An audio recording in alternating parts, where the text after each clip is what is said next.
Majority స్థానాల్లో BRS party అభ్యర్థులు గెలవడం ఖాయమంటూ ఎన్నికల ప్రచారాన్ని విమర్శించారు. పైలట్ రోహిత్ రెడ్డి తాండూరు పట్టణంలో సోమవారం చివరి రోజు కావడంతో పలు ఏరియాల్లో స్వీట్ కార్నర్ మీటింగ్ లో భారీ బహిరంగ సభను నిర్వహించారు. బీఆర్ఎస్ పార్టీ అభ్యర్థులే మెజార్టీ స్థానాల్లో గెలవబోతున్నారంటూ ధీమా వ్యక్తం చేస్తూ ప్రజలకు ఓటు వేయాలని అభ్యర్థిస్తూ ఇంటింటికి తిరిగి ఎన్నికల ప్రచారాన్ని కూడా ముమ్మరం చేశారు. తాండూరు పట్టణంలో చైర్మన్ పీఠం బీఆర్ఎస్ పార్టీ వారే కైవసం చేసుకోవడం జరుగుతుందని ప్రజలకు వివరించారు. అభివృద్ధి జరగాలంటే కేవలం బీఆర్ఎస్ పార్టీ ద్వారానే సాధ్యమవుతుందని వివరించారు.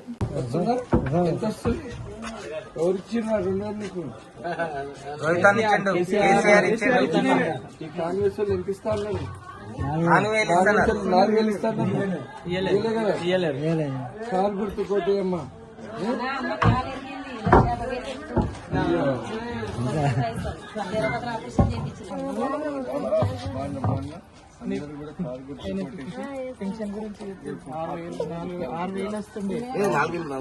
కేసీఆర్ వస్తే 6,000 వస్తుంది. ప్రస్తుతానికి కూడా అప్పుడు ఇంతకుముందు కూడా రోహిత్ అన్న వచ్చేసి మాకు 500 ఇంతకుముందు 500 ఇచ్చిన తీసుకున్నాము. ఇప్పుడు పెన్షన్ కూడా 4,000 పెన్షన్ తీసి మాకు తీసుకుంటాం. అంతేగాని మాకు ప్లాట్ కూడా ఇచ్చేసిండ్రు, రాలేకపోయింది. రాజేష్ నిలబడ్డాడు. మీరు రేపటి రోజు మీకు కష్టం ఉన్నా ఏది ఉన్నా కానీ మంచి మనిషి గెలిపియండి. అందరికి చెప్పండి.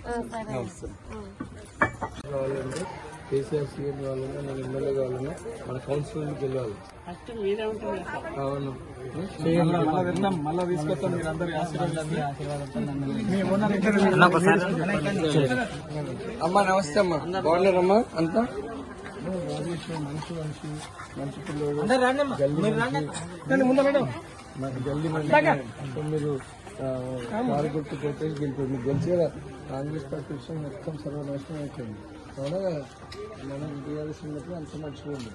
సో మళ్ళీ కేసీఆర్ ముఖ్యమంత్రి కావాలన్నా నేను ఎమ్మెల్యే కావాలన్నా మన కౌన్సిలర్కి వెళ్ళాలి. గెల్లోడు రేపటి రోజు మంచి ఇష్యూ ఏది ఉన్నా ముందు గుర్తు ఫస్ట్ నెంబర్ ఉంటుంది.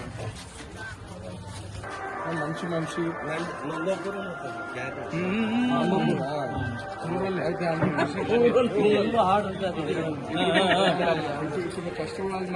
మంబాపూర్ అయినా గెలవాలంటే అందరికి తిరిగి చెప్పాలి.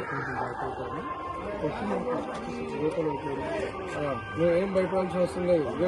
ఇక్కడ పటేల్ మేమందరం మన ఇల్లు తీసుకొని చెప్పండి.